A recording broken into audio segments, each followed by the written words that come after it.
తెలంగాణ రాష్ట్ర శాసనసభ మండలి సమావేశాలకు నోటిఫికేషన్ జారీ అయింది. ఈ నెల 23 నుంచి శాసనసభ, 24 నుంచి శాసన మండలి సమావేశాలు ప్రారంభం కానున్నాయి. 23న ఉదయం 11 గంటలకు శాసనసభ ప్రారంభం కానుంది. శాసనసభ సమావేశాల నేపథ్యంలో జూలై 25 లేదా 26వ తేదీల్లో బడ్జెట్ను ప్రవేశపెట్టనుంది కాంగ్రెస్ ప్రభుత్వం. 10 రోజుల పాటు అసెంబ్లీ నిర్వహించే అవకాశం ఉంది.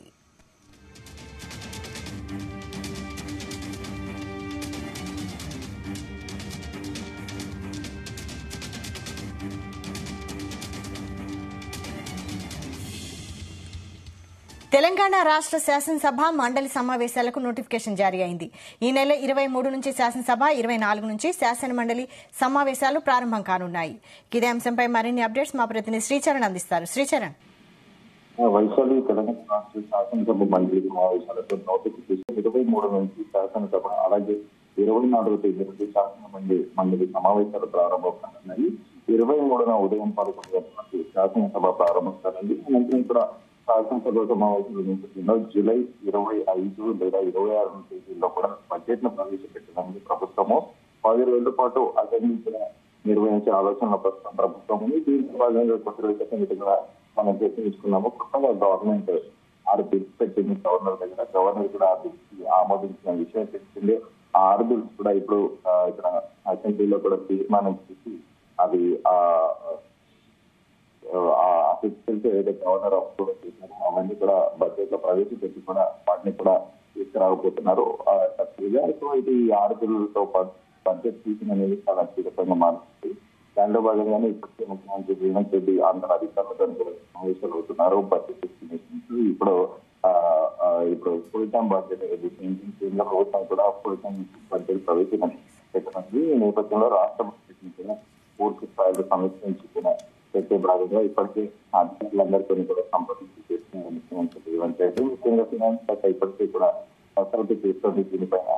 సో అసెంబ్లీలో పార్టీ తరఫున ఎలాంటి స్ట్రాటజీస్ ఉండాలి, గవర్నమెంట్ తరఫున ఎలాంటి స్ట్రాటజీస్ ఉండాలి అనే దాంట్లో భాగంగా కూడా గవర్నమెంట్ ఆస్పెక్ట్ వచ్చేసరికి మొత్తం స్టాటిస్టిక్స్ అన్ని కూడా అధికారులను ప్రిపేర్ చేయాల్సిందిగా ముఖ్యమంత్రి ఆదేశించినట్టు కూడా చాలా ఇంకా పొలిటికల్ గా చూసుకుంటే అటు గాంధీ భవన్ లో కూడా మంత్రులు అందరూ కూడా సమావేశం కూడా చేసుకుంటున్నారట. అయితే ఇప్పటికీ ఓవరాల్ గా ఈసారి మాత్రం 10 రోజుల పాటు కూడా అసెంబ్లీ సమావేశాలు నిర్వహించాలని ప్రభుత్వం నిర్ణయించారు. ఈసారి ప్రతిపక్షాలకు కూడా యాంటీ టైం కూడా ఇచ్చే అవకాశం ఉందని కూడా చర్చ చేస్తాము. వివిధ సబ్జెక్టుల పైన కూడా ఈసారి చర్చ జరిగే అవకాశం ఉందని ప్రస్తుతం ఉన్న సమాచారము. అయితే 23న శాసనసభ ప్రారంభం, 24 నుండి శాసన మండలి సమావేశాలు కూడా ప్రారంభం కానుంది. ఎందుకంటే ముందు కొత్తగా కూడా బీఆర్ఎస్ నుంచి 6 ఎమ్మెల్సీలు కూడా ప్రస్తుతం కాంగ్రెస్ పార్టీలో జాయిన్ అయ్యారు. ఇప్పుడు శాసన మండలిలో బేసిక్ గా ప్రొఫెషనల్ గా ఉంటుంది, ఆరోపణలు ప్రత్యారోపణలు తీసుకుంటారు కానీ అసెంబ్లీ లాగా తారస్ అయిపోతుంది. కానీ ఇప్పుడు ఈ 6 ఎవరైతే శాసన ఎమ్మెల్సీస్ ఉన్నారో వారందరూ ఇప్పుడు ప్రస్తుతం కాంగ్రెస్ లో జాయిన్ అవ్వడము. 24th నుంచి కూడా శాసన మండలి సమావేశం ప్రారంభించాను నేపథ్యంలో ప్రస్తుతం అయితే ఒక చర్చ అన్నట్టు.